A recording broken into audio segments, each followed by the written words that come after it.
On their wedding night, the millionaire looked into her eyes and whispered, "I've waited my whole life for you." But what happened next surprised everyone. Tell us, where are you watching from? If you want to find out how this story ends, subscribe to the channel and leave a like. You won't believe it. In the dim light of the bridal suite of an old family estate in Napa Valley, illuminated only by jasmine candles that perfumed the air with their sweet and comforting fragrance, Sarah, 22 years old, felt her hands tremble when David, 16 years her senior, approached with a gentleness that completely contradicted the cold and distant image she had formed of him during the past 3 months. His words, "I have waited my whole life for you," resonated in the silence like a confession laden with mysteries she could never have imagined, and at that moment, everything she believed about this arranged marriage began to crumble like the old walls of a historic vineyard under the weight of centuries. David's usually impenetrable gaze softened in the flickering candlelight.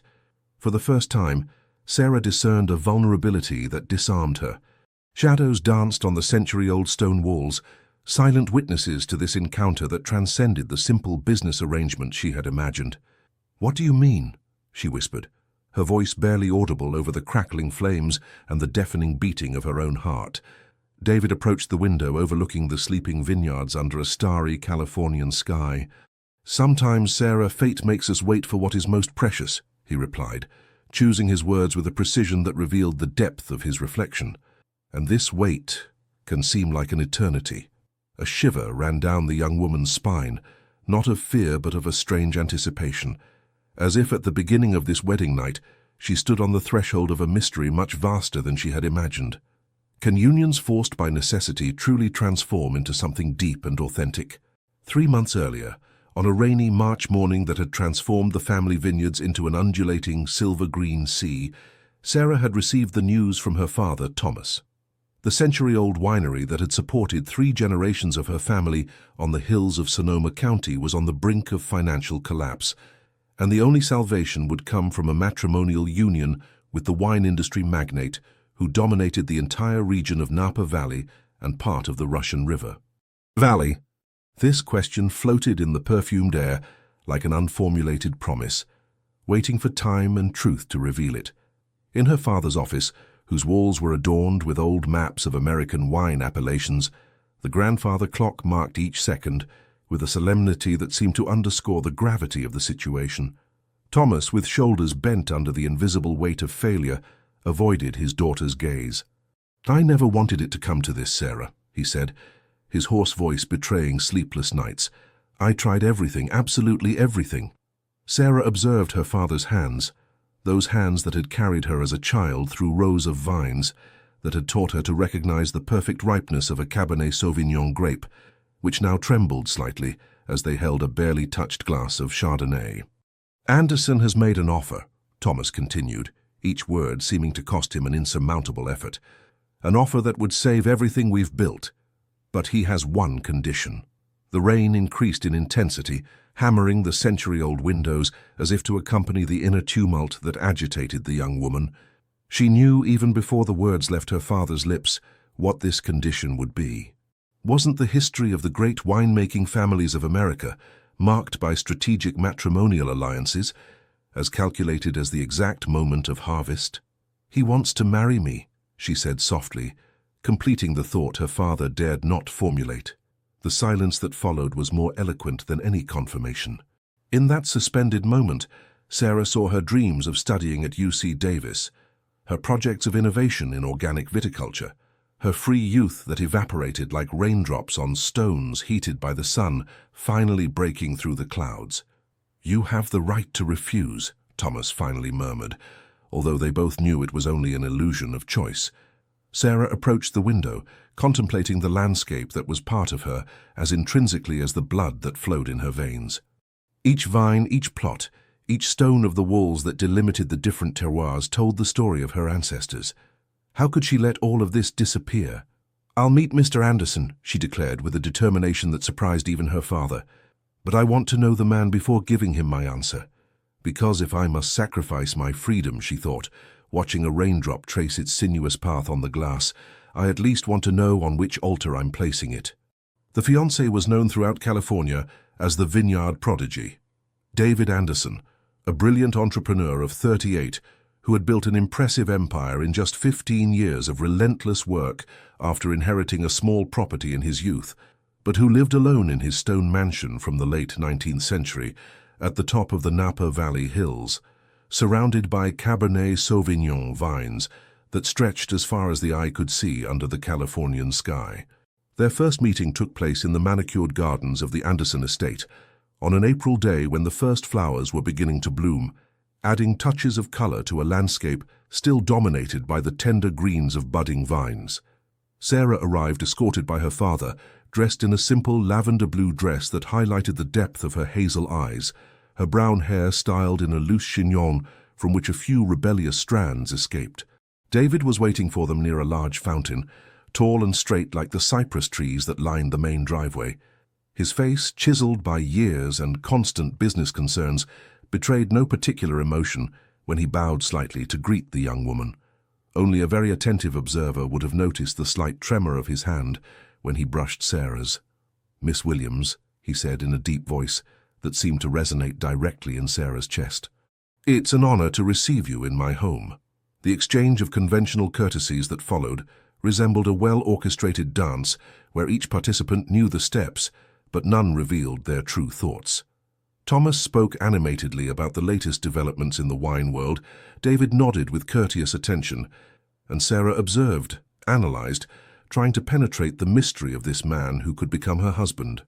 Later, during the visit to the vaulted cellars where precious vintages were aging in American and French oak barrels, Sarah finally dared a direct question while her father was distracted by the cellar master. "Why me, Mr. Anderson?" she asked, looking him straight in the eyes with an audacity that seemed to surprise him. "You could buy our estate without this complication, or marry someone from your own circle, your own age." A silence settled, thick like the morning fog that sometimes enveloped the vines in autumn. David took his time to answer, as if weighing not the words, but their truth. "Sometimes, Miss Williams, the value of something doesn't lie in what it is today, but in what it could become." He made a gesture encompassing the bottles surrounding them. "Like these wines that reveal their true character, only after years of patience." This response, both evasive and profound, left Sarah perplexed. She sought in David's gaze an additional clue, but found only polite reserve. "Great businessmen handle words as others handle numbers," she thought with a touch of bitterness, "with precision, but without revealing their game." At the end of that day, as the sun was setting over the Napa Valley Hills, bathing the landscape in golden light, David gave Sarah a small burgundy velvet case. Inside rested not a sumptuous ring as she might have expected, but a simple antique silver key. "The library of the mansion," he explained in response to her questioning expression. "It contains works on viticulture dating back to the 18th century. They will be yours, whatever your decision." This gesture, more than all the words exchanged, shook Sarah's certainties, because it revealed an understanding of her passions that even her father didn't fully grasp. During the engagement period, he had been courteous but distant, sending expensive gifts that showed good taste but no real intimacy. A hand-embroidered silk shawl, a first edition of an 1850 treatise on California viticulture, an amber rosary from the Old Saint, Helena Catholic Church. She accepted each gift with politeness while her heart tightened, convinced that she would spend her life beside a stranger who saw her only as one more acquisition in his vast commercial empire. Each meeting followed an immutable ritual: walks in the gardens or through the vineyards, polite conversations about the weather and its influence on future harvests, formal dinners where the silence was filled by the discreet noise of silver cutlery on fine china. David always showed himself to be a perfect gentleman, attentive to her comfort, but never crossing that invisible barrier he seemed to have erected between them. One May evening, while the wedding preparations were in full swing, Sarah took refuge in the mansion's library during a society reception that gathered all of California wine country. Exhausted by hypocritical compliments and curious looks, she sought a moment of solitude among the books that had become her refuge. "So you prefer the company of Jefferson to that of the living?" David's voice made her start. He stood in the doorframe, an elegant figure in his dark suit. "Philosophers ask fewer indiscreet questions," she replied, with a frankness that brought a ghost of a smile to her fiancé's lips. He approached, stopping at a respectful distance. "And what questions particularly disturb you?" Sarah closed the book she was holding, carefully placing it back on the shelf. "Those that suppose our union is the fruit of a great love, while we both know it's a business transaction."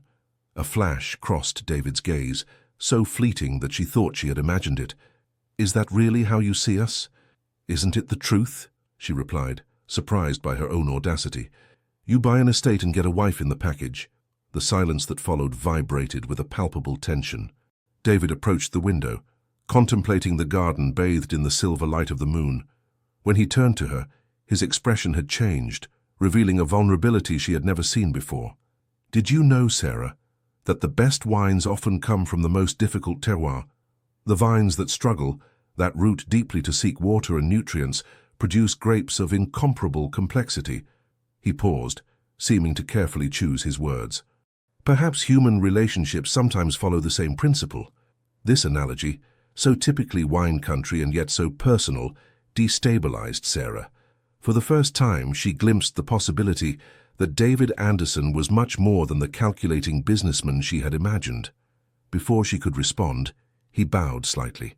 "I'll leave you to your reading, but allow me a final thought. Business transactions are concluded in a few hours. I could have bought your estate without this complication, as you rightly pointed out. If I chose another path, perhaps there are reasons that the heart understands better than reason." He left the room, leaving Sarah troubled with the strange feeling that, for the first time since the announcement of this marriage, she was walking not toward a golden prison, but toward an unexplored territory where certainties faded like the morning fog under the Californian sun.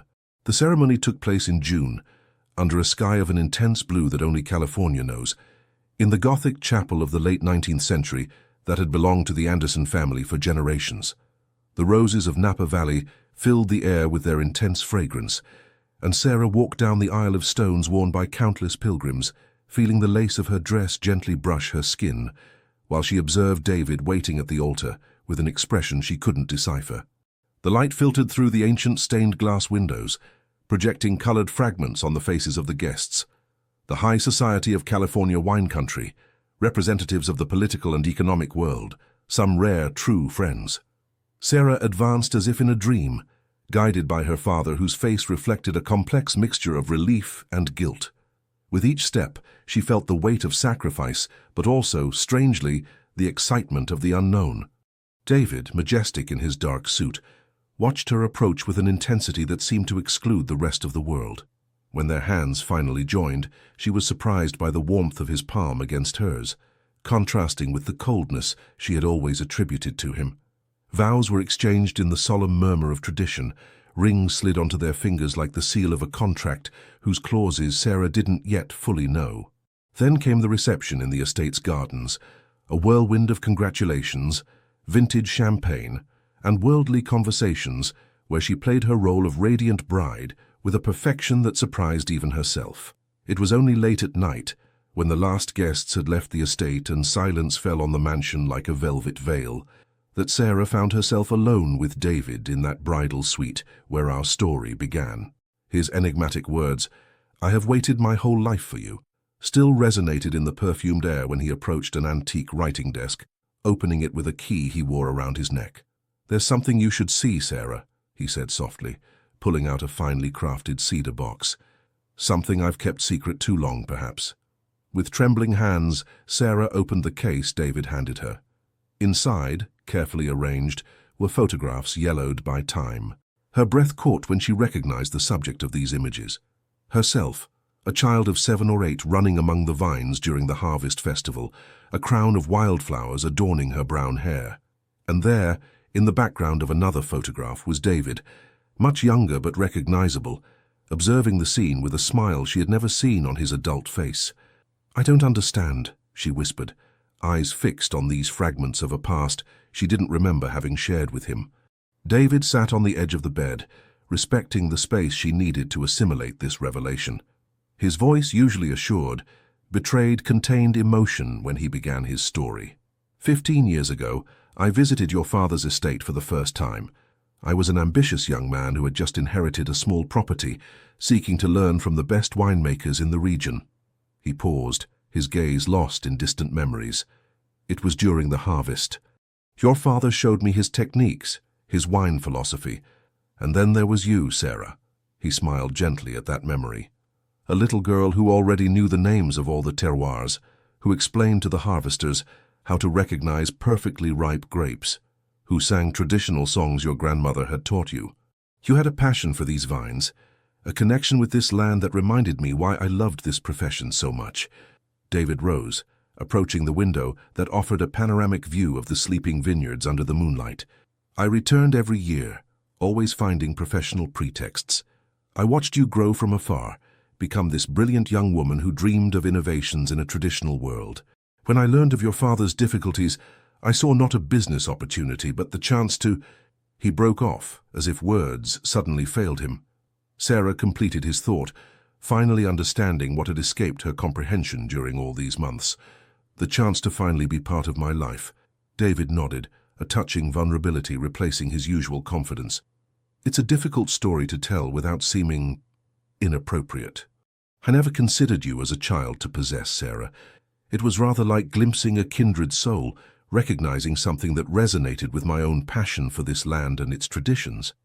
In this moment of naked truth, Sarah saw not the feared magnate of California vineyards, but a man capable of waiting patiently for destiny to do its work, like a winemaker waiting for his vines to give their best fruits.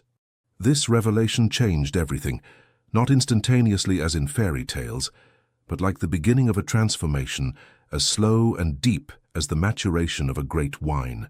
Sometimes, she thought, watching their two silhouettes reflected in the window, the strangest beginnings can lead to the most beautiful destinations. The first months of their union were a delicate dance of discoveries under the Californian sun. The mansion, which from afar seemed imposing and cold like a medieval fortress, revealed itself to be a sanctuary of memories and meanings. The inner courtyard housed a large fountain where water sang day and night, surrounded by lemon trees that perfumed the warm mornings. Sarah explored the countless rooms like an archaeologist deciphering the layers of history. Each room told a chapter of David's life. The small salon with walls covered in watercolors of California vineyards in different seasons, the music room with its rarely used grand piano, the austere office where documents and topographical maps of different plots piled up. On a particularly bright July morning, while bees were already buzzing around the lavender that bordered the garden paths, Sarah discovered, hidden behind an ancient tapestry, a narrow door leading to a tower she had never explored. Driven by curiosity, she climbed the spiral staircase to a circular room flooded with light. It was an artist's studio, with windows on all sides, offering a panoramic view of the vineyards. Unfinished canvases leaned against the walls. Paint tubes and brushes were neatly arranged on a worn wooden table, but what immediately caught her attention was a series of completed paintings, all representing the same subject. The vines throughout the seasons, capturing with surprising sensitivity the transformation of the landscape, from winter bareness to the green explosion of summer. "I didn't know you were a painter," she said when David found her an hour later, absorbed in the contemplation of a canvas depicting a sunset over the Napa Valley hills. He stopped on the threshold, visibly uncomfortable, as if caught in a flagrant admission of an unconfessable weakness. "It's an unimportant pastime," he responded, with a nonchalance that rang false. "A way to meditate on the cycle of seasons." Sarah approached a painting that showed a small female figure amidst the vines, from behind, the face invisible, but the posture full of natural grace. "Is that me?" she asked softly. David looked away, staring at the horizon through the windows. "Artists draw inspiration from what they observe," he said simply. This discovery was the first in a series that gradually revealed to Sarah the multiple facets of the man she had married. David was not just the ruthless businessman described by public rumor. He was also an attentive observer of nature, a voracious reader who meticulously annotated the margins of his books, and a man who knew the name of every employee of the estate, inquiring about their families with sincere attention. During the dinners they now shared in the dining room with intimidating proportions, David began to tell the history of each antique furniture piece, each painting, each object that constituted the Anderson heritage. Stories of determination, of sacrifices, but also of passion transmitted from generation to generation for this land that gave the great wines of California. This crystal glass, he explained one evening, delicately holding a finely cut chalice to the light, belonged to my grandfather, a simple man who worked every day of his life in the vineyards until his hands were so knotted that he could barely hold pruning shears. He saved every penny to buy small plots, meter by meter, dreaming of an estate that would only be realized for his son. Sarah listened, fascinated by these tales that humanized not only David, but also the fortune he had built, not as a cold empire, but as the fruit of a family passion cultivated with patience. "And you?" she asked one evening, as the twilight tinted the sky with shades of pink and orange that reflected in their glasses of Chardonnay. "What is your dream, beyond acquisitions and turnover?" David remained silent for so long that she thought he wouldn't answer. Then, with a sincerity that touched her deeply, he said, "To create something that lasts beyond me. Not just a name on a label or acres on a property deed, but a living legacy.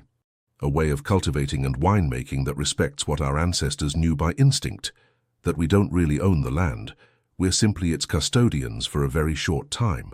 That evening, as Sarah retired to her room, for they still had separate chambers, David scrupulously respecting her space and her pace, she took with her a transformed image of her husband, no longer the intimidating stranger she had married out of duty, but a man with deep dreams and unexpected sensitivity.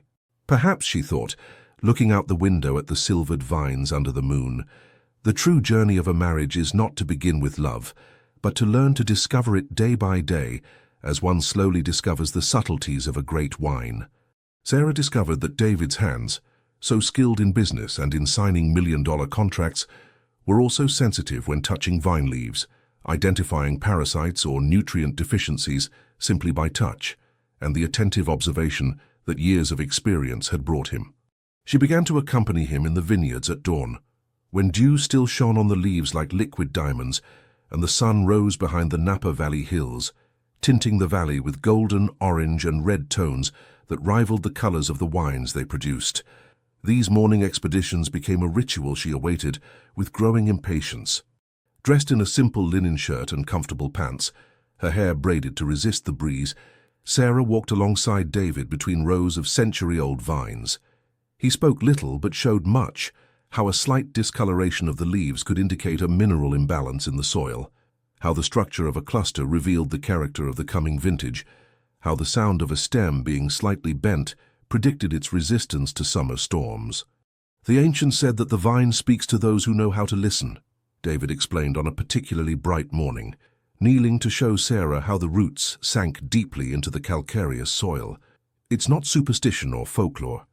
It's an intuitive science that generations have perfected." Sarah crouched at his side, feeling the fresh earth under her fingers. "My father used to say something similar, but I think I wasn't really listening." David smiled, that rare smile that completely transformed his usually serious face. "We only truly listen when we're ready to hear. It's like great wines. They can be drunk young, but only patience reveals their true depth." These constant analogies between life and wine, far from being clichés in David's mouth, revealed a philosophy of life deeply rooted in the California winemaking tradition. Sarah found herself mentally noting these reflections, finding in them a wisdom that resonated with her own search for meaning. In turn, she shared with David the modern knowledge she had acquired during her enology studies.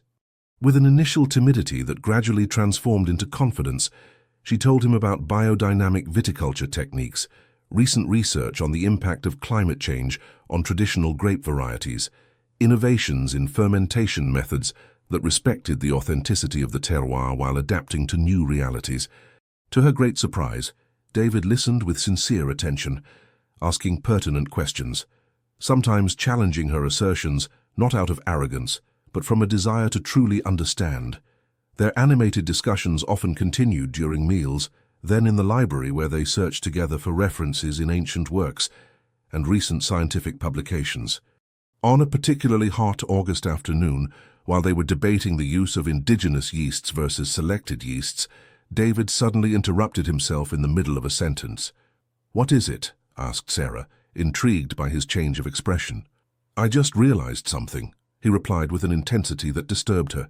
"For years I've directed this estate thinking I knew everything. I've been successful, certainly, but perhaps I've missed possibilities I couldn't even imagine."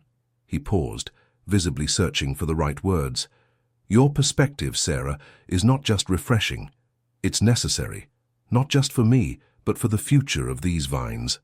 This acknowledgement, pronounced without condescension but with authentic humility, marked a turning point in their relationship. It was no longer simply an arranged marriage evolving toward a respectful friendship. It was the birth of a true partnership where each recognized the unique value of the other.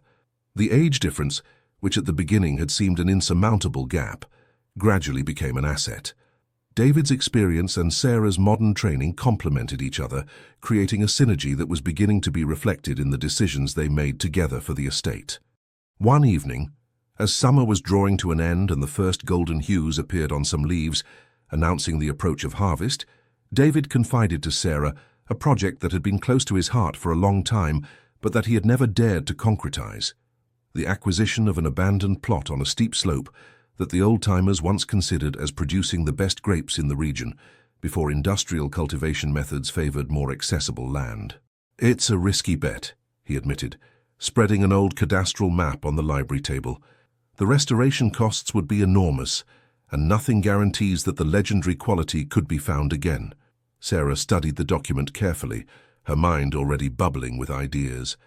"But if we succeeded, it would be more than a commercial success. It would be a renaissance." "Exactly," David agreed, a gleam of excitement in his eyes. "It's this kind of project that gives meaning to all this work, to all this accumulation of wealth and land."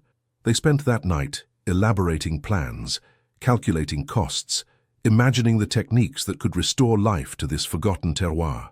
Their heads drew close above the documents, their hands brushed as they turned the pages of reference books, and something new was germinating between them. Not just a viticultural project, but a complicity that transcended the circumstances of their union. In the world of wine, as in that of human relationships, thought Sarah as dawn surprised them still at work, the most beautiful successes often arise from a delicate balance between tradition and innovation, between respect for the past and the audacity to imagine a different future. But the universe, as if testing the strength of this unlikely union, still had trials for them to face.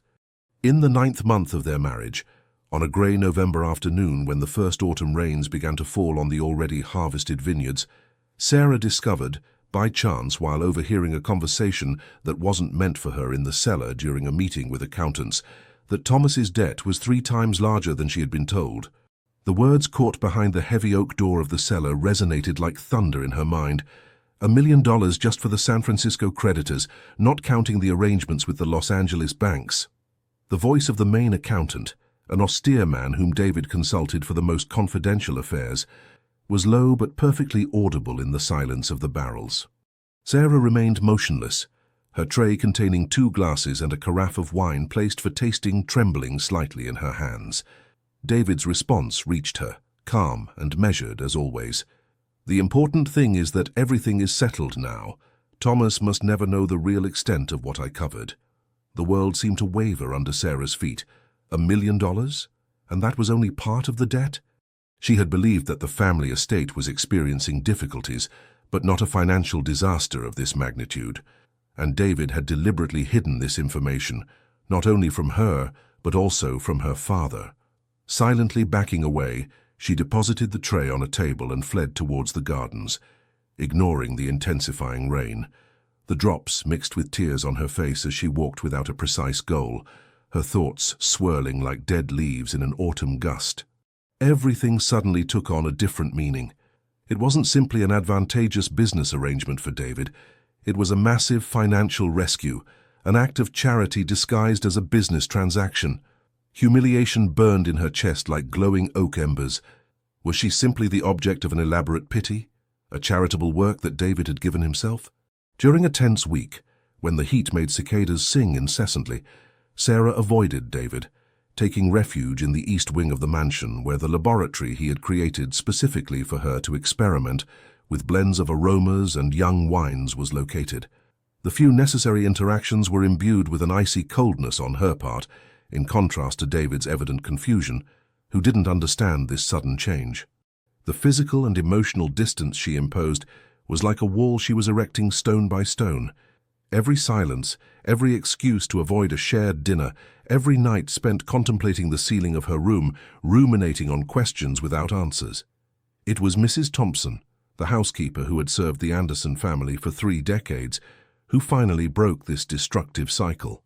Entering Sarah's laboratory without announcing herself, she placed a tray containing a steaming teapot and still warm cookies on the experimentation table. "You're withering like a neglected vine, Mrs. Anderson," she said, with the direct frankness of old servants who have earned the right to speak freely, "and you're making the master suffer without reason." "Without reason?" repeated Sarah, surprised by this intrusion and accusation. "He lied to me, Mrs. Thompson. He deceived us all."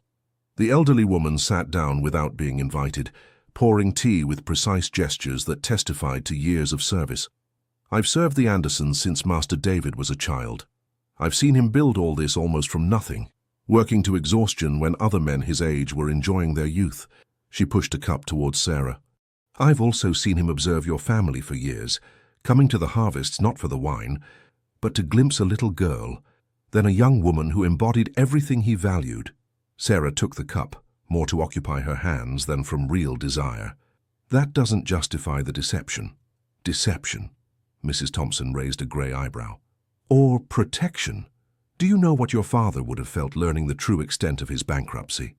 The shame could have completely destroyed him." These words found an echo in Sarah, who knew Thomas's fragile pride. Mrs. Thompson continued, her voice softening slightly.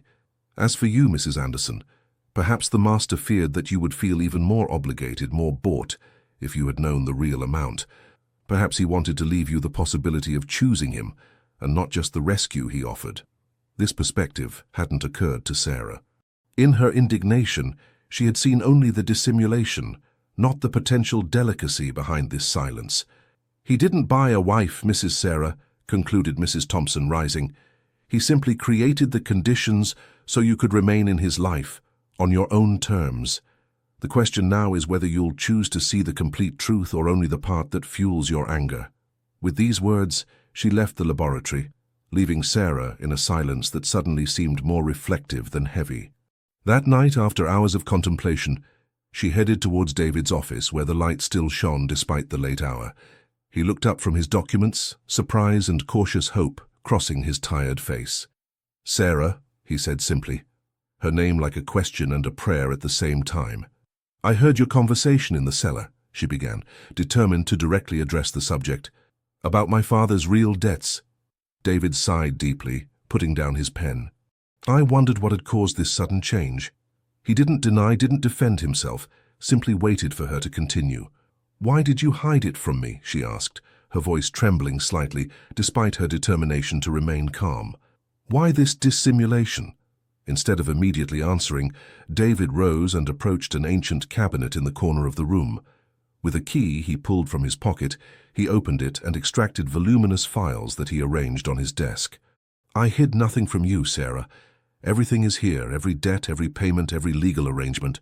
He opened one of the files, revealing columns of figures and contracts, bearing notaries' seals. "I didn't speak of it not out of dissimulation, but out of respect. For your father, certainly, but also for you." "For me?" she repeated, confused. David approached her, stopping at a respectful distance. "I feared that knowing the real extent of the problem would make you feel even more, say, purchased, that it would strengthen this idea, that our marriage was only a transaction where I had all the power." He ran a hand through his hair, a rare gesture of nervousness.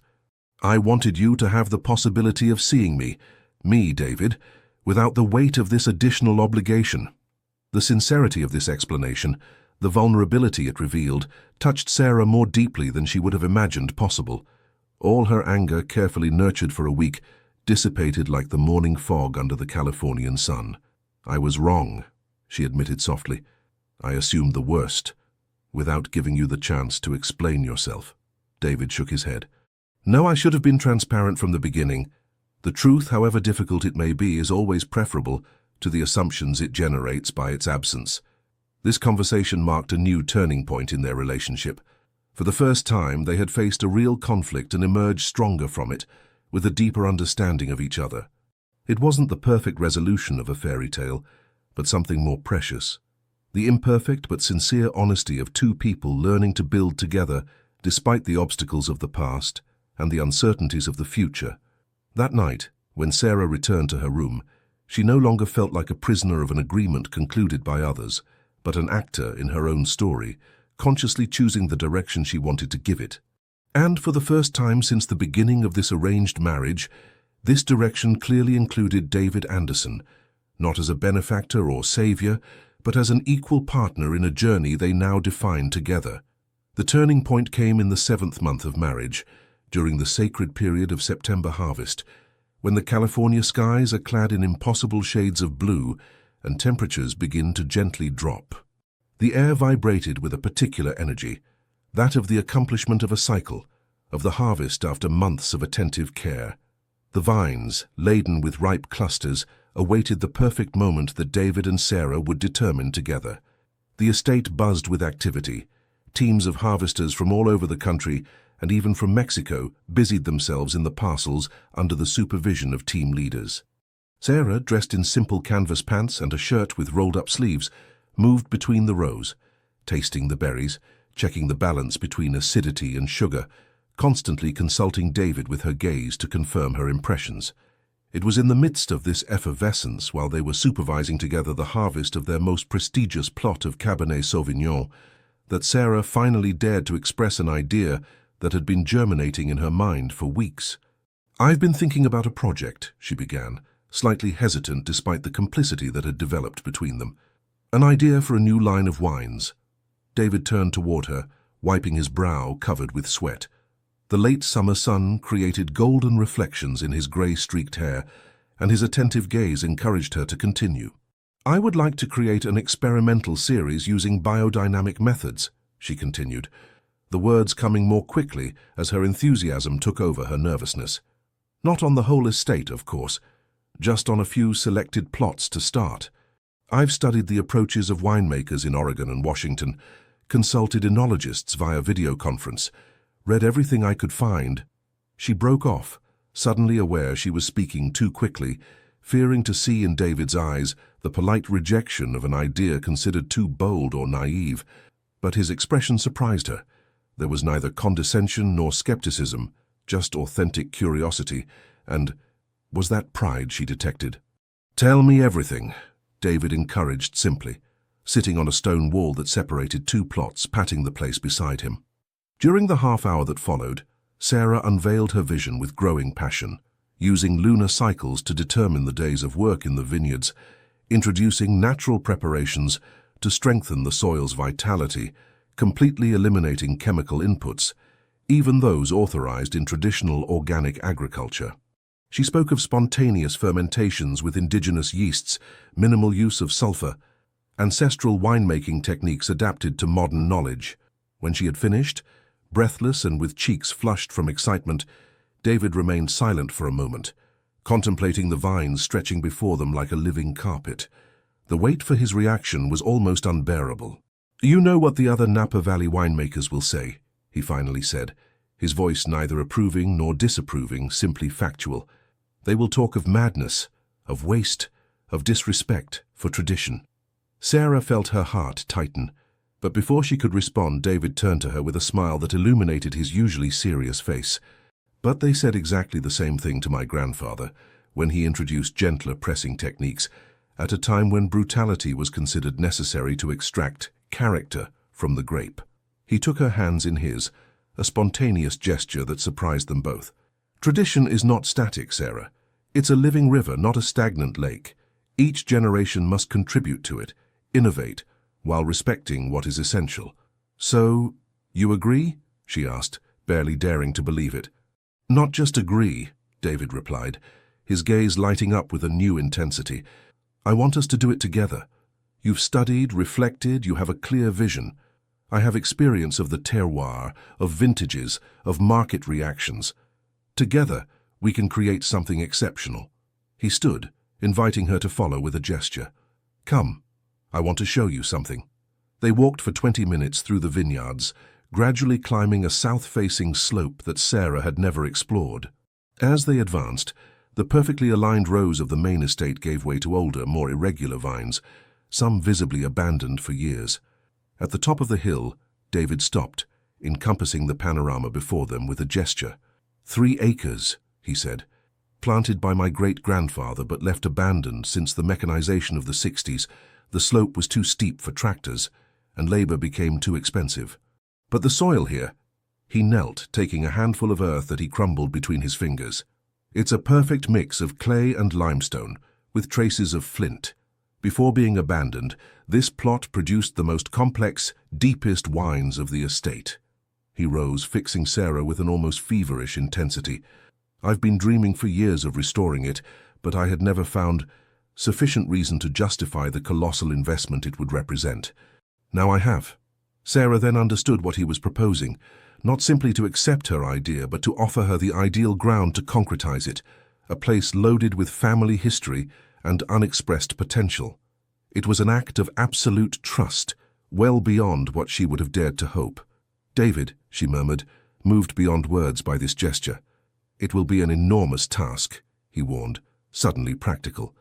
"It will be necessary to uproot some sick old vines, preserve others for their unique genetics, replant, install a drip irrigation system, probably terrace some sections to prevent erosion."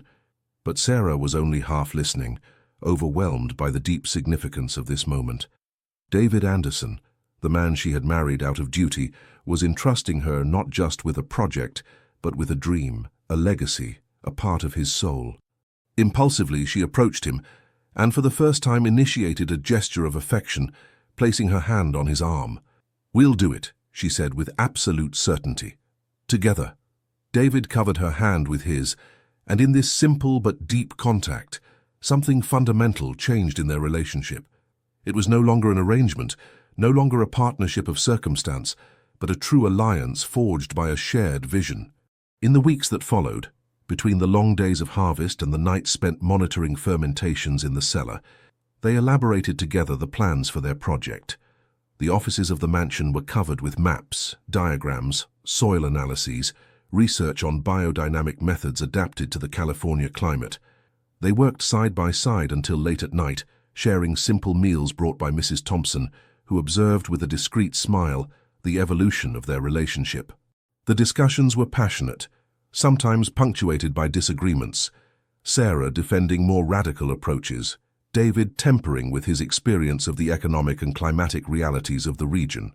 But each debate brought them closer, creating an intellectual and emotional intimacy that gradually transcended the circumstances of their union. They were learning to truly listen to each other, to consider the other's point of view, to find compromises that strengthened rather than weakened their initial project.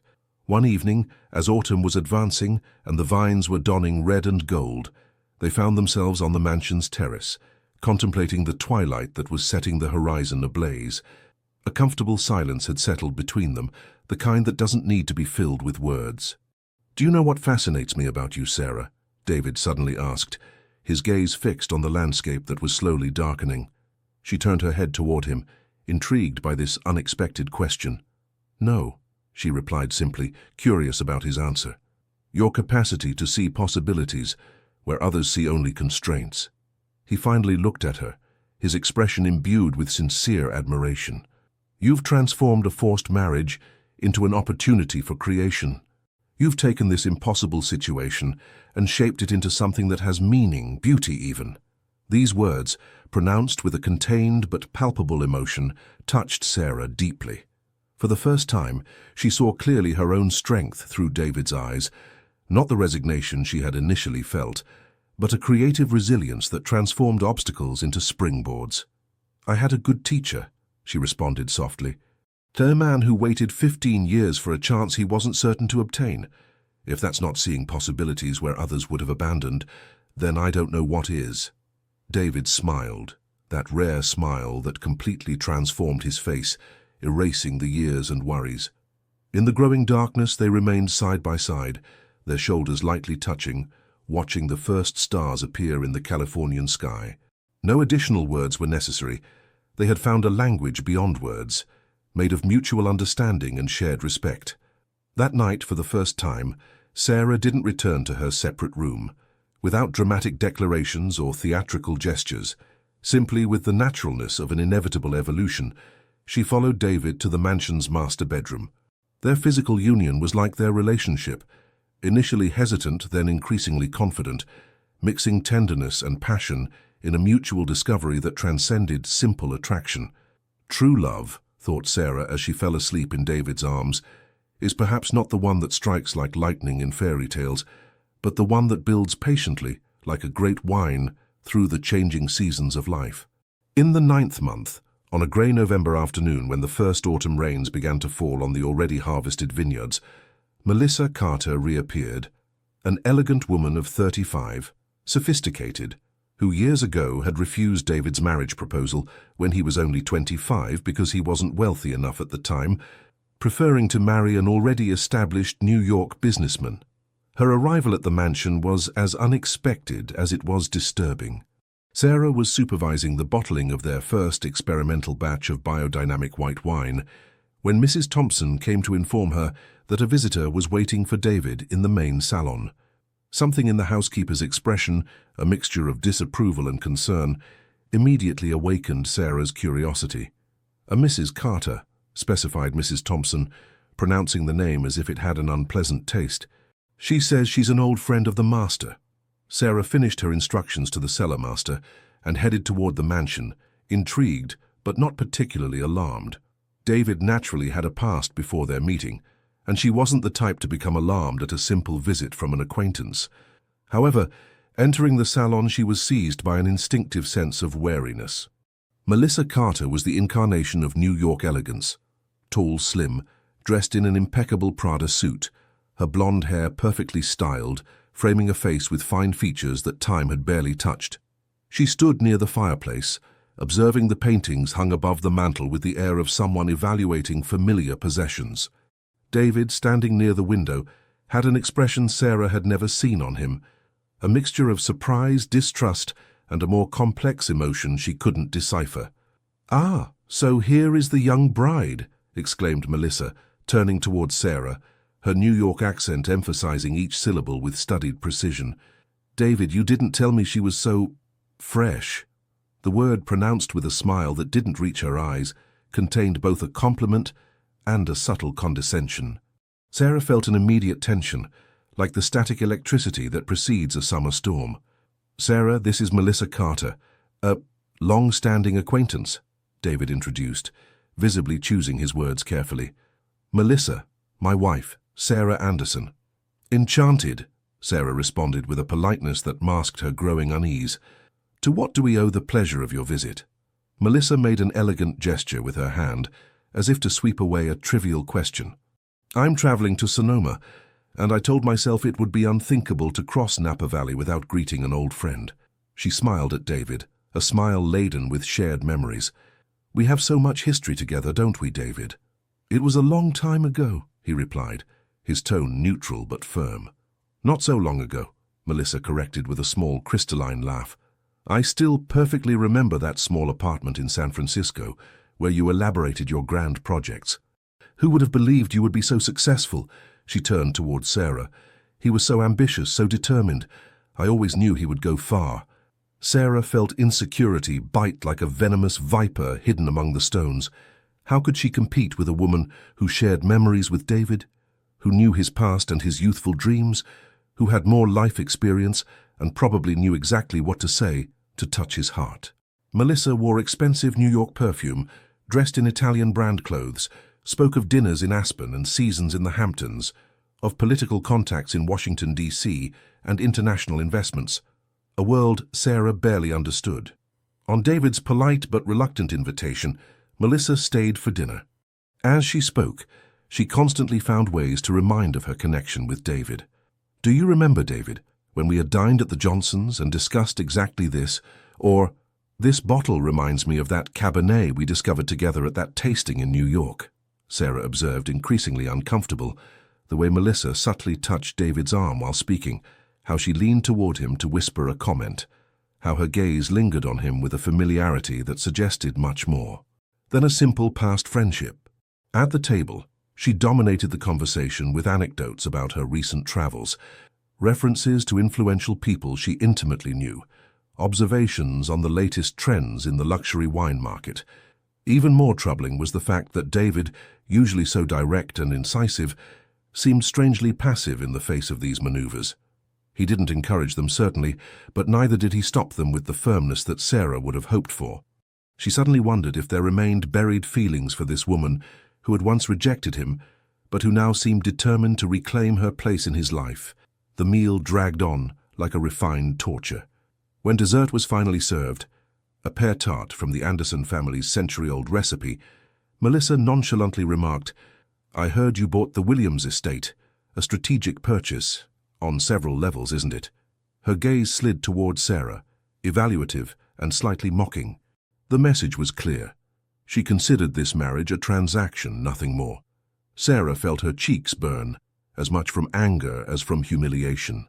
The evening seemed interminable, but Melissa finally announced her departure, invoking the long road that awaited her to her hotel in St. Helena. At the moment of goodbyes in the entrance hall, she kissed David on both cheeks, with a deliberate slowness, lingering longer than politeness required. "I'm in St. Helena for a few days before continuing south," she said, elegantly adjusting her silk scarf. "We should have lunch together, David, to talk about old times and explore new possibilities." Her invitation was transparent, her intention evident. Sarah waited, heart beating, for David's response. There was a silence, brief but heavy. Then David took Sarah's hand in his, a public gesture of union that didn't escape their visitor. "I wish you a good journey, Melissa," he said simply. "But my life and my projects are here now." Melissa's face froze for a fraction of a second before she recovered her studied smile.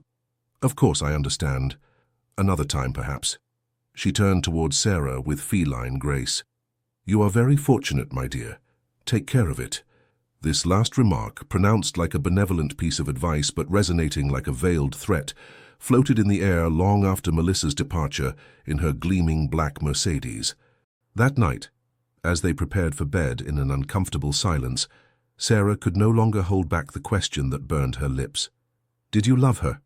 David, who was meticulously arranging his watch and cufflinks on the dresser, as he did every evening, froze for a moment. Then he turned toward her, his expression serious but open. "Yes," he admitted straightforwardly, "or at least I thought I loved her. I was young, ambitious, and she represented everything I aspired to. Sophistication, connections, a certain world. When she chose a more established, wealthier man, it was a hard blow." He approached Sarah, sitting next to her on the edge of the bed. "But in retrospect, I now see that it wasn't true love. It was a mixture of attraction, ambition, and youth." Sarah absorbed these words, trying to untangle her own complex emotions. "And now? When you see her again after all these years?" David took his time to answer, visibly weighing his words. "I see a beautiful and intelligent woman, certainly, but also someone who calculates every gesture, who constantly evaluates what others can bring her." He took Sarah's hand in his. "And I realize how different you are, Sarah. Your sincerity, your authentic passion for wine and this land, your capacity to see beyond appearances and social status. You've made me rediscover what truly matters." He brought her hand to his lips, a gesture of tenderness that surprised her by its emotional intensity. "Melissa belongs to my past, a past from which I was liberated long ago. You, Sarah, are my present, and if you want it, my future." This declaration, pronounced with evident sincerity, dispelled the doubts that had accumulated during this trying evening. Sarah understood then that Melissa's visit, as destabilizing as it had been, had perhaps served an unexpected purpose, that of clarifying and strengthening what now existed between them. As David turned off the bedside lamp, plunging the room into the velvety darkness of the Californian night, Sarah nestled against him with renewed confidence. Melissa Carter's expensive New York perfume had dissipated, replaced by the familiar and comforting smell of their shared life, a mixture of old wood, precious books, and that calcareous earth that nourished their vines and now their growing love. "The ghosts of the past," she thought as she fell asleep, "can come back to haunt us, but it's our choice whether to let them disturb us or to simply recognize them as necessary steps on the path that has led us where we are today. The 10th month brought a discovery that threatened to destroy everything David had built over the years. John Richardson, one of his main associates and friend since the difficult times at the start of his career, had been diverting funds for years through a complex network of fictitious companies registered in Delaware and Nevada. The revelation came on an ordinary December morning, as Sarah was helping to prepare the annual audit, a tedious but essential task in the management of the estate. Installed in the library, transformed into a temporary office, she was reviewing columns of figures, invoices, and bank statements. Her analytical mind, refined by years of scientific studies in enology, detected a subtle anomaly. Small sums diverted to an unknown consulting company, recurring but never identical, modest enough to go unnoticed individually. Intrigued rather than alarmed, Sarah began to dig, following the electronic trail through years of financial documentation. The more she searched, the more the pattern became evident and disturbing. It wasn't a simple error or minor irregularity, but a sophisticated system of misappropriation that accumulated over years represented a considerable fortune. When John Richardson's name appeared as the common link between all these suspicious transactions, Sarah hesitated. John was more than an associate for David. He was a close friend, a confidant, someone who had been at his side during the difficult years. Accusing such a man required irrefutable evidence and absolute certainty. For 3 days and 3 nights, she worked in secret, revealing nothing to David, not for lack of trust, but from a desire to present him with a complete and unassailable dossier. She consulted archives, cross-referenced information, meticulously reconstructed the complex puzzle of this elaborate fraud. Each new discovery confirmed her suspicions and aggravated the extent of the betrayal. The morning when she finally decided to speak to David, snow was gently falling on the vines, transforming the landscape into a peaceful, monochromatic vision that cruelly contrasted with the storm she was about to unleash. She found him in his office, focused on expansion plans for the aging cellar. "David," she said softly, closing the door behind her, "there's something you need to see." He looked up, his welcoming smile quickly fading in front of her grave expression. Without a word, she arranged on his desk the carefully organized files, evidence, analyses, chronology of events. "It's about John," she said simply, giving him time to absorb what he was seeing. David examined the documents with intense concentration, his face gradually transforming as he understood the extent of what she had discovered. The betrayal was undeniable, documented with a precision that left no room for doubt. When he finally looked up, Sarah was struck by the raw pain she read there. Not the anger she had anticipated, but a deep suffering, that of a man confronted with the disloyalty of a friend he considered as a brother. "Are you sure?" he asked, his voice barely more than a whisper. She nodded, approaching to place a comforting hand on his shoulder. "I checked each piece of information 3 times. I wanted to be wrong, David." He covered her hand with his, silently drawing strength from her. Then, with a deep sigh that seemed to come from the depths of his being, he straightened up, the pragmatic businessman temporarily taking over from the wounded friend. "We need to act quickly but discreetly," he said, his voice regaining its usual firmness. "If this information became public, before we've secured the assets and prepared a legal response," Sarah completed his thought, "it could destabilize the entire company and affect the reputation of the estate." He looked at her with a new appreciation, recognizing not only her perspicacity in discovering the fraud, but her understanding of the broader stakes. The days that followed were intense, filled with discreet meetings with carefully selected lawyers, trusted accountants, and financial advisors under strict confidentiality. Sarah stood by David's side at each step, bringing not only the evidence she had gathered, but also constant moral support in the face of this personal and professional trial. The final confrontation took place in a law firm in San Francisco, a modern building with clean lines that contrasted with the surrounding traditional architecture. John Richardson, summoned under the pretext of an urgent strategic meeting, arrived with his usual confidence, unsuspecting of what awaited him. The room was tense with a heavy silence when Sarah methodically presented the evidence, her voice clear and assured, despite the subtle intimidation that John attempted to exert through condescending looks and mocking smiles. "This is absurd," he finally interrupted, fixing David rather than Sarah. "Are you really going to let your young wife, who knows nothing about the business world, bring such serious accusations against me? Against someone who has been at your side from the beginning?" David, who had remained silent during Sarah's entire presentation, slowly rose. His face reflected a calm but implacable resolution. "Sarah has my absolute trust, John. Not just as my wife, but as a partner in all aspects of my life, including business."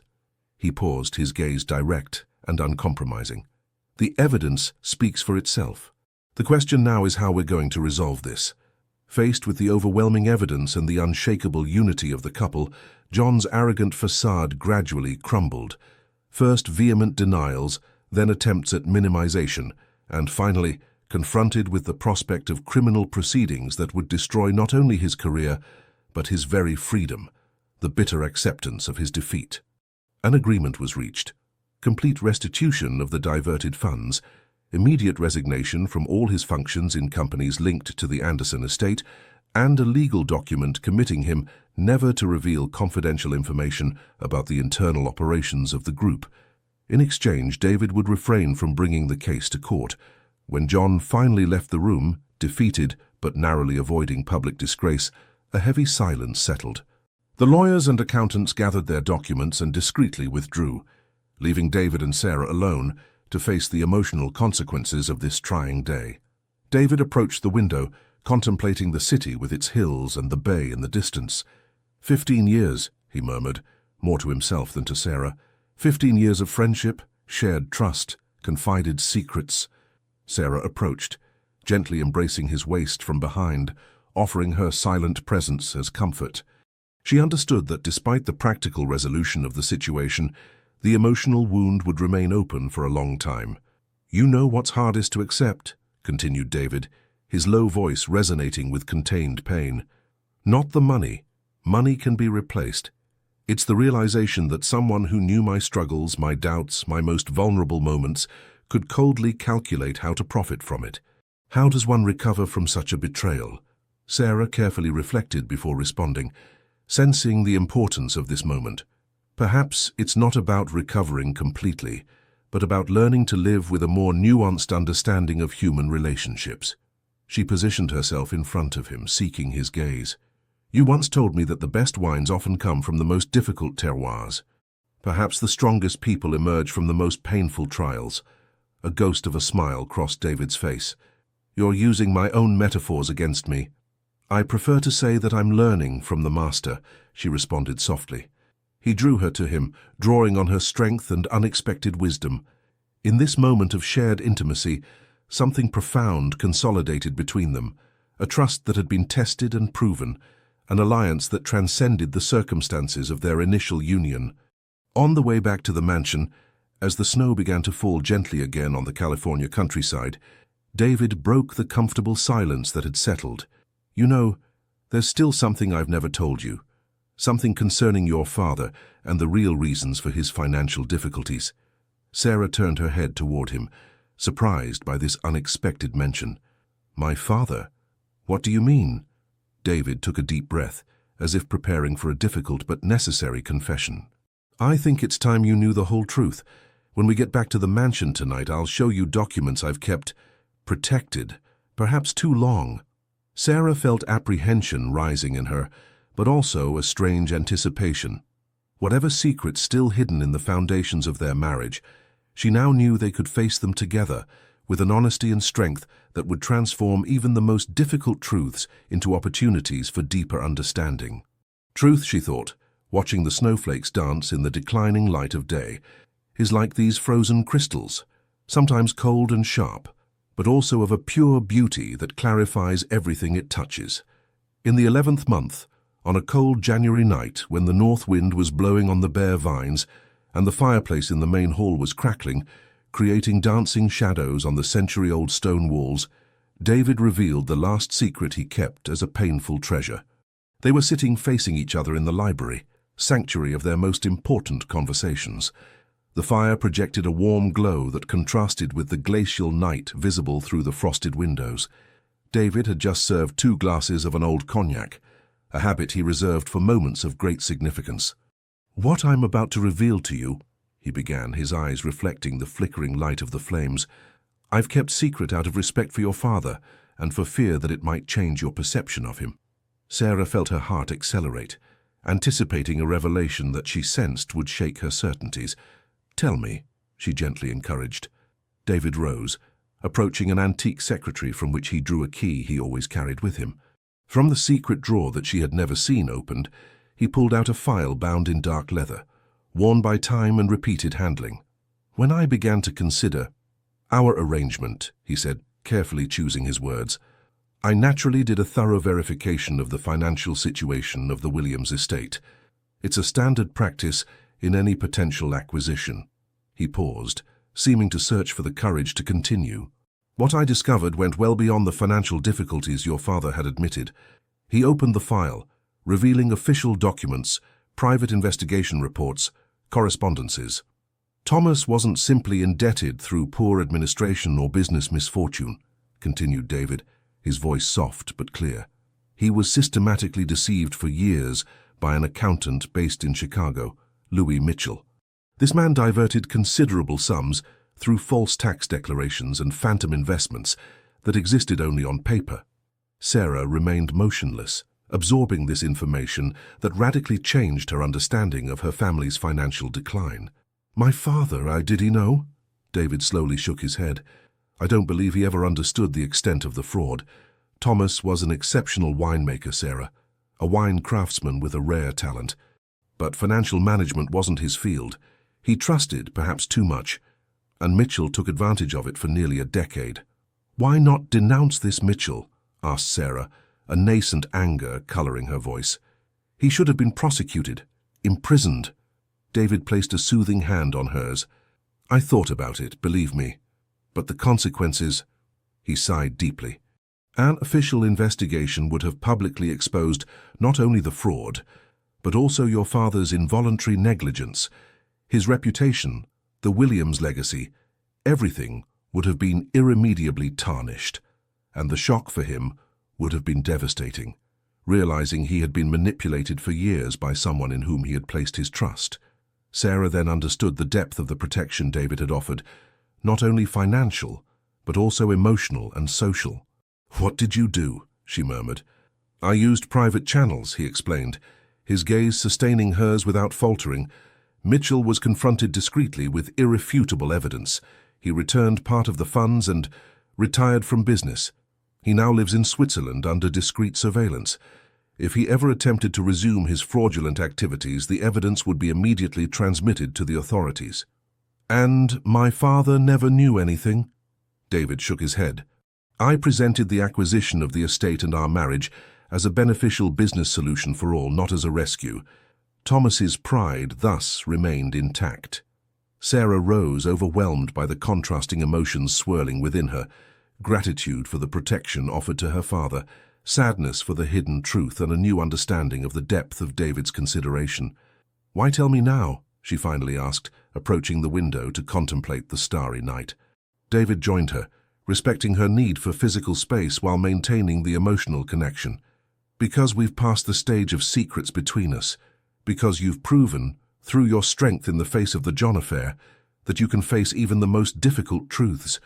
And because—" he hesitated, searching for the right words, "because I want you to fully understand the scope of my actions and my feelings, from the beginning."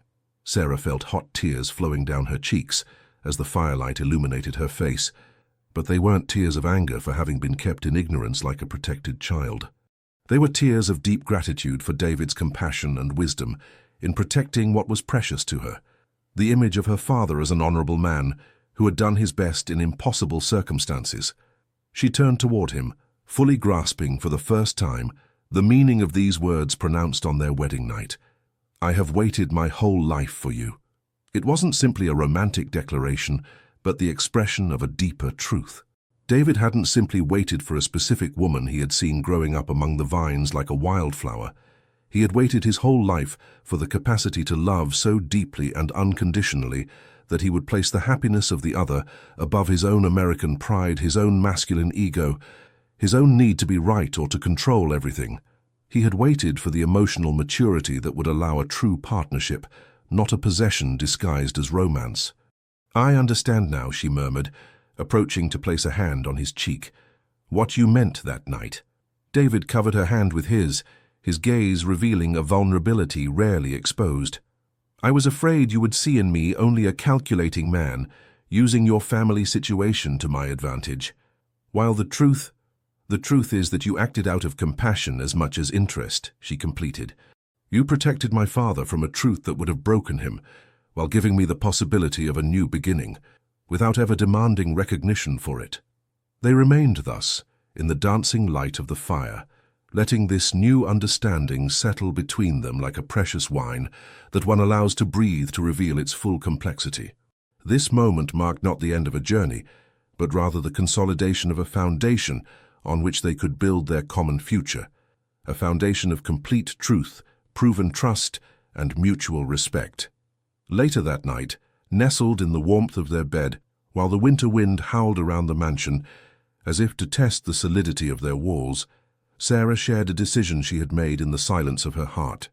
"I want to take up the project of the abandoned plot," she said, her voice clear in the darkness. "The one on the steep slope you told me about." David raised himself slightly, surprised by this unexpected mention. "Are you sure? It would be a considerable investment and restoration work that would take years." "Exactly," she smiled, even though he couldn't see her expression in the dim light. "A project that transcends the present, that extends toward the future. A legacy that we will build together, stone by stone, vine by vine." He grasped the deep meaning of this proposal. It wasn't simply a viticultural project, but a declaration of intent, a promise of shared future, a commitment to build something that would last well beyond them. "In that case," he replied, his voice tinged with contained emotion, "we'll begin as soon as the earth has thawed in spring." Sarah fell asleep that night with a sensation of peace and anticipation mixed. David's revelations, rather than shaking her trust, had strengthened it in a way she would never have imagined possible. The arranged marriage that had begun as a sacrifice had transformed into a conscious and deliberate choice. The choice to build a life with this complex and deep man who had waited so patiently for destiny to unite them. Sometimes she thought as sleep gently enveloped her, "The most beautiful stories are not those that begin with love at first sight, but those that build slowly, like a great wine, through difficulties and joys, until reaching a perfect harmony that only time can create." When spring returned again to Napa Valley, bringing new green buds on the pruned vines and air perfumed with promises of renewal, with birds returning to their nests on the roofs of old wineries, Sarah and David stood side by side on the steep slope that would become their common project. The soil was still humid from the last March rains, but the sun gained strength each day, gradually warming the earth after the long winter sleep. Around them, the workers were beginning the titanic work of restoring this abandoned plot. Careful clearing, analysis of surviving vines, terracing of the steepest sections to prevent future erosion. Sarah, dressed in a simple linen shirt and work pants, her hair held back by a colorful scarf, observed with deep satisfaction the ballet of men and machines giving life to their shared vision. "Look at this one," called David, kneeling near an old gnarled vine that had survived decades of abandonment. "It looks like it was planted before World War I. These ancient vines have a unique genetics. They have naturally resisted diseases that decimated entire plots." Sarah crouched at his side, examining the knots and scars of the wood that told the story of past seasons. "We should take cuttings for propagation," she suggested. "These survivors deserve to transmit their resilience to the new generation." David nodded, his gaze reflecting the same thought crossing Sarah's mind. This ancient vine was like their story, forged through trials and challenges, but emerging stronger and more precious thanks to this traverse. The following weeks saw a progressive transformation of the slope. Terraces were constructed according to traditional techniques, supported by dry stone walls extracted from the surroundings. A drip irrigation system was installed, discreet and efficient, designed to support the young plants during their first years without creating dependency. Sarah personally directed the selection of new vines, insisting on varieties of Cabernet Sauvignon with smaller berries and thicker skin, a preventive adaptation to climate changes that were making Napa Valley summers progressively hotter and drier. On a particularly mild April evening, as twilight was painting the sky with pink and purple hues above the surrounding hills, David and Sarah planted together the first new vine of the restored plot. It was a symbolic gesture, certainly. The workers would take care of most of the planting, but loaded with deep meaning for them both. David dug the hole, his expert hands manipulating the spade with precision. Sarah carefully prepared the young plant, checking one last time the quality of the roots and the state of the graft. Together, they placed the vine in the freshly turned earth, holding it straight while they filled the hole and gently packed the soil around. "There," said David, straightening up, wiping his hands on his pants. "The first of a new generation. It will take 3 years before the first significant harvest, 5 or 6 before it reaches its full expression." "Patience is the virtue of the winemaker," Sarah responded, quoting a saying her grandmother often repeated. "But now, I truly understand what it means."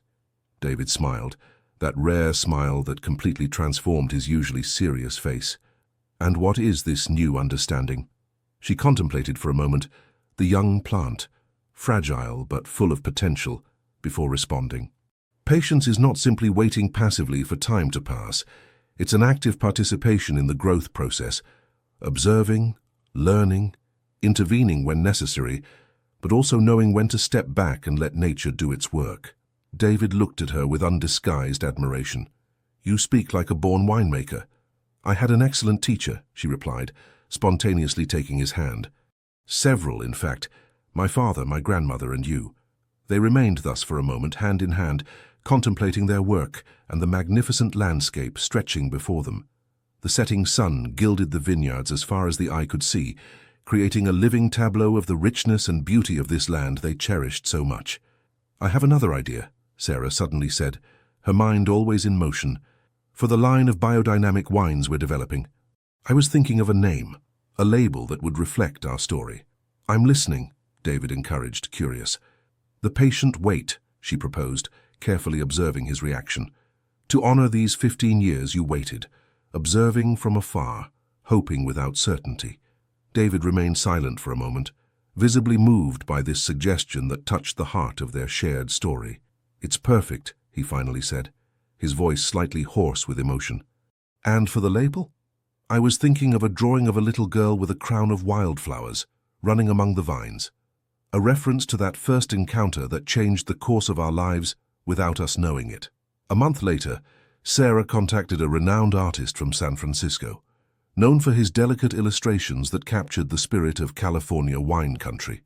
She told him their story, not all the details, of course, but the essence of this fortuitous encounter and the long path that had finally united two souls bound by a common passion for this land and its fruits. The artist, touched by this account, created an image that surpassed their expectations. A young girl with brown hair dancing among the vines, a crown of wildflowers on her head, her face turned toward a resplendent sun. In the background, almost imperceptible unless one paid attention, the silhouette of a young man observing the scene with a mixture of tenderness and hope. When Sarah showed the sketch to David, tears shone in his usually stoic eyes. "It's exactly like that day," he murmured, as if the artist had been present, as if he had captured not only the image, but the emotion of the moment. Summer was advancing, and with it, the transformation of their project was taking shape. The young vines were establishing themselves well, growing vigorously under the Californian sun. Sarah spent hours each day on the plot, personally supervising every aspect of the development, consulting with the workers, constantly adjusting approaches according to changing conditions.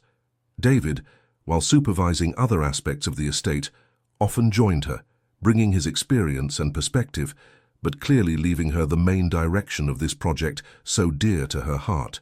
Their collaboration had become so natural, so fluid, that they sometimes communicated without words, a simple look or gesture sufficient to convey an idea or concern.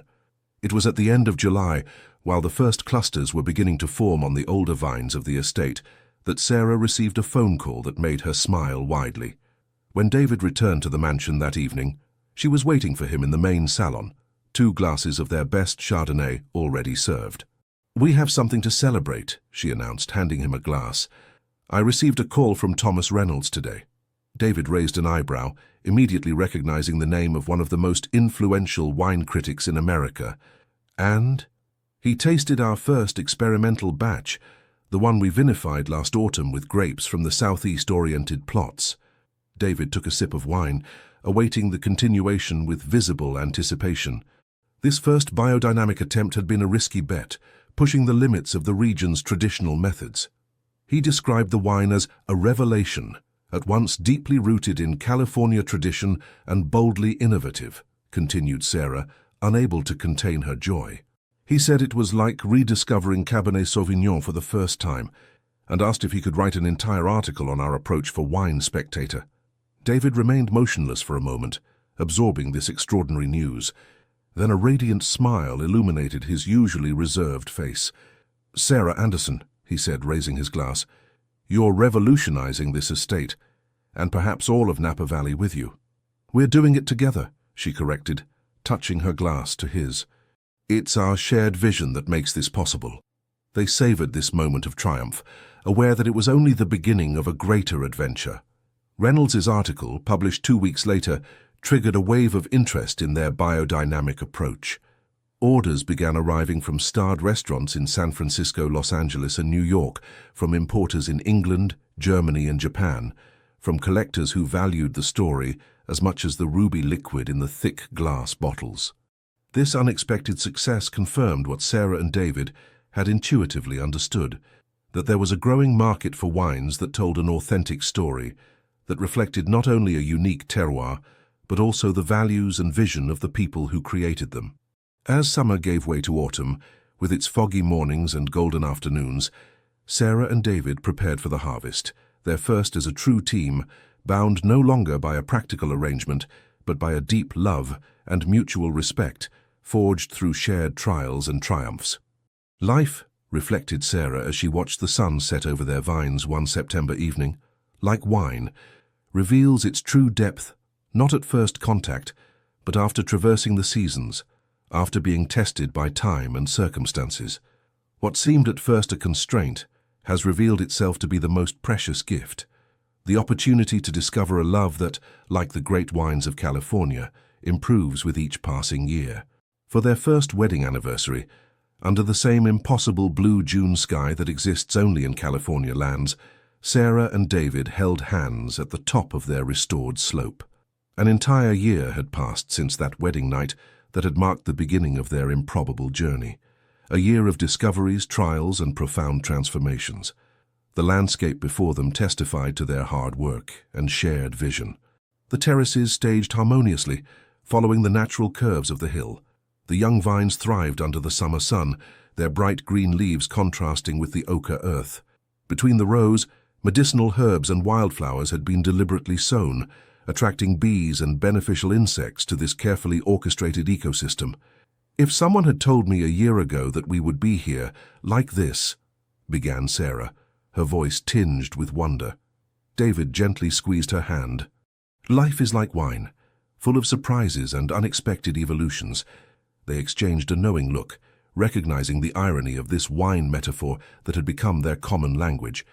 A light breeze carried the scent of roses that were abundantly flowering in the gardens of the mansion below.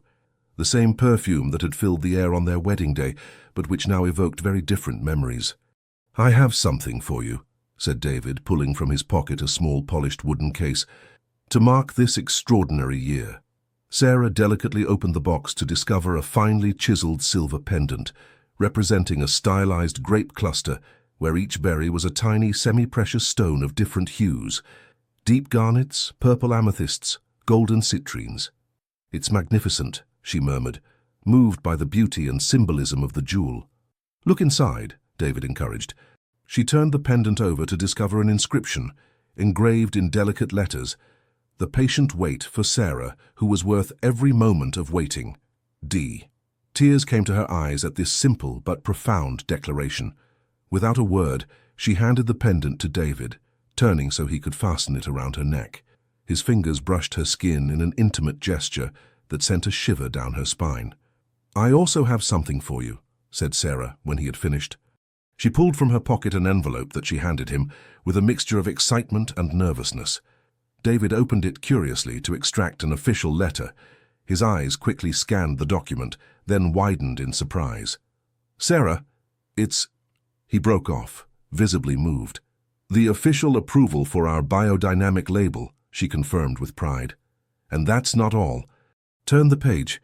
He then discovered a finalized sketch of their label for The Patient Wait, the drawing of the little girl dancing among the vines, but with a significant addition. On the back of the bottle, a second label now showed an adult man and woman, hand in hand, looking at the same landscape but transformed by their shared vision. To symbolize not only the past that brought us together, but the future we're building together, Sarah softly explained. David remained silent for a long time, contemplating the image that so perfectly captured their journey. When he finally looked up, his eyes shone with an emotion rare in this usually reserved man.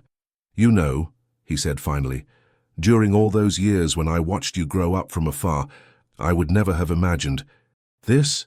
He made a gesture encompassing not only the restored vineyard, but also the intangible space between them, that connection that had developed against all expectation. "What had you imagined?" asked Sarah, curious about this unexpected confession. David smiled, a smile imbued with both tenderness and a certain melancholy. "I suppose I hadn't dared to imagine much. Perhaps a respectful coexistence, with time a friendship. Certainly not. Not love," Sarah completed simply. The word floated between them, rarely pronounced despite the depth of the feeling it designated, because their relationship had built itself on foundations more solid than romantic declarations, on mutual understanding, shared respect, daily collaboration, and this common passion for the land and its fruits that transcended words. "Yes," agreed David, "not love. It was a hope too fragile, too precious to be named." Sarah approached, placing a hand on his cheek in a gesture of infinite tenderness. "And yet, it's exactly what was born from this improbable arrangement." The sun was beginning its descent toward the horizon, bathing the vineyards in a golden light that transformed each leaf into a scintillating jewel. In the distance, the bell of the village church rang 6 o'clock, its tinkling carried by the breeze to them. "Let's go back," suggested David. "Mrs. Thompson has prepared a special dinner for our anniversary." But before leaving their promontory, Sarah stopped, seizing the moment with a sudden inspiration. "Let's wait a bit longer," she said, her eyes fixed on the horizon. "I want to capture this moment." David understood without her needing to explain further. They remained side by side, silent and contemplative, observing the subtle transformations of the landscape as day gradually gave way to twilight. The birds returned to their nests with evening songs, the crickets began their nocturnal concert, and a first star appeared timidly in the still clear sky. "Do you know what my grandmother always said?" Sarah murmured, gently breaking the silence. "That the most beautiful moments in life are like perfect wine. They cannot be rushed. They must be fully savored, each nuance appreciated, each second honored." David slipped an arm around her waist, drawing her to him. "Your grandmother was a wise woman." "She would have liked to know you," Sarah responded, nestling against him. "She also said that the best marriages are those that perhaps begin with obligation, but transform into a daily choice. The choice to see the best in each other, to learn together, to build something that lasts beyond ourselves." An owl hooted in the distance, adding its melancholic note to the evening's symphony. The air was gently cooling, bringing with it the mixed scents of earth, vines, and wildflowers that bordered the path. "I choose this," David suddenly said, his voice low but intense. "You, us, this life we're creating together. I choose it every morning waking up beside you, and every evening contemplating what we've accomplished." Sarah turned in his arms to face him, her face illuminated by the last rays of the setting sun. "And I choose you, David Anderson. Not out of duty or arrangement, but out of deep love and recognition of the extraordinary man that you are." Their lips met in a kiss that sealed this declaration, at once sweet and passionate, charged with the promise of years to come. When they finally separated, the sky had darkened, revealing more stars above the Napa Valley hills. Hand in hand, they descended the winding path that led to the mansion, their silhouette standing out against the landscape like the living incarnation of the label they had created together. The mansion awaited them, its windows illuminated like beacons guiding their return, no longer an imposing fortress, but a true home they had forged through shared trials and joys. In the years that would follow, their line of wines, The Patient Wait, would gain international recognition, becoming a symbol of innovation respectful of traditions and excellence without compromise. Their restored plot would produce wines of exceptional depth and complexity, reflecting both the unique terroir and the shared vision of their creators.